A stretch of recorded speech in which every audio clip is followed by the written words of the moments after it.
This video is for you when you're finally ready to stop seeking answers outside of your own body and ready to turn inward. Today, we're going to talk about how you can do that and how you may notice if you are still struggling with leaning inwards. My name is Luisa. I'm a Reiki master, psychic, and hypnotist, and I'm helping women like you to really understand what it is they really want and to let go of what it is that doesn't serve you any longer. I'm curious to hear on how you make decisions.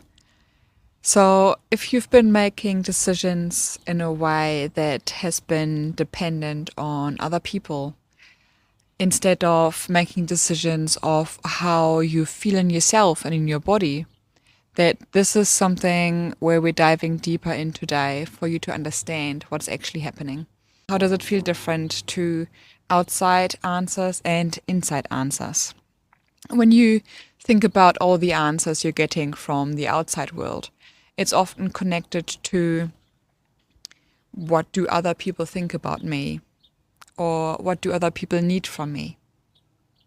And this is something that can be quite distilled into your being already, because you've been serving the people around you for such a long time that this may feel normal and this may feel like an inside decision, but it's often connected to the outside world.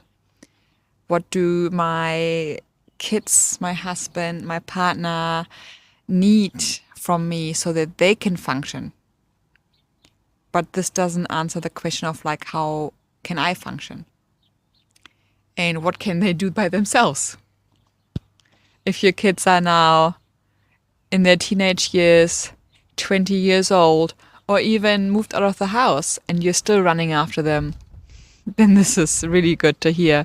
And it could be a wake-up call for so many people in your life to just connecting the dots together. So how does it feel to have an outside decision? So the outside decision feels like there's always this urgency. There's always this, I need to do this. I must do that. There's no real, let's say, pleasure involved in that. It's not like really you want to do that. It's about those things need to be done because it's important to have our life running smoothly. And sometimes outside decisions also come disguised as inside decisions, because we've got people in our life who give us advice, and this advice feels like, oh yeah, that makes sense. In my current life, that's what I could do. But it doesn't necessarily align with who you are or who you are becoming or who you actually want to be.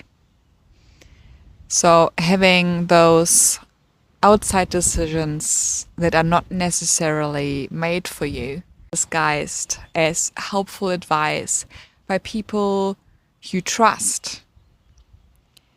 And I want you to now see the comparison to having the inside decision. Like, how does it look like? And now talking about what it feels and means like to seek answers from the inside of yourself. So different to what the outside decision is, the inside decision is just done by yourself.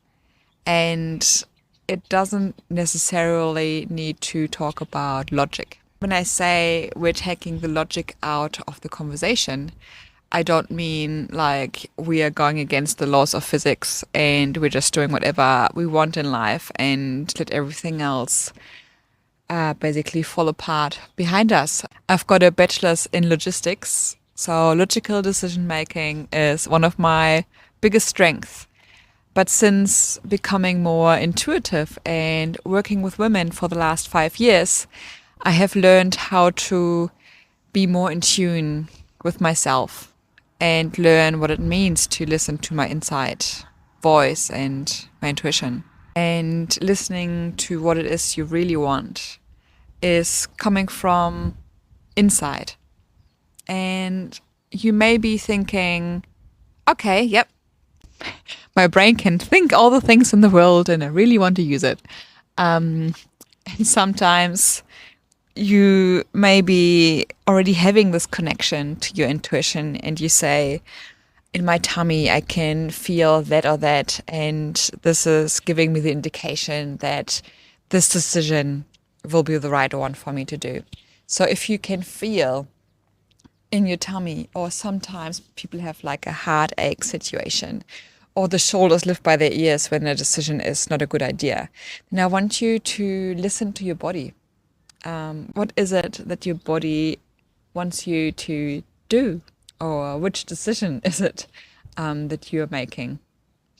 So if I ask you now as an example, so that may be quite an extreme question, but I want you to listen to your body and like really think yourself into the situation and then notice where you can feel it. Let's say you've been working from home for the last few years and your boss is telling you you need to go back into the office full time. Where can you feel that in your body? For me, this was really in my heart where I'm like, I don't want that. I really wanted to be outside, see the sun. You may be seeing the sun coming in and out today. It's beautiful. And sometimes we just need to listen to what it is we want and to know why. The decision is made is not necessarily that important. It's about how does it feel in my body and is this the right decision for me? And let's think about you've got a car and for some reason you can't afford it anymore and it's time to let it go and sell it. And you don't really have the capacity to go anywhere else without a car for where you live or what your situation is like. How does it feel? Where do you feel it? And having those questions, that's where your inside decision is coming from. If you now felt the answers to those questions in your belly or in your heart, or you noticed that your shoulders were drawing up when it wasn't quite what you were hoping to hear. So this is something worth listening to and to start to really dive into what it means to make those inside decisions, those intuitive decisions. And if you're now feeling that this inside decision making and listening to intuition is quite new, go ahead and have a look at the video up here. It's a guided hypnosis that helps you to connect with your higher self and get some more answers for yourself. Thank you so much for watching and I will see you next time.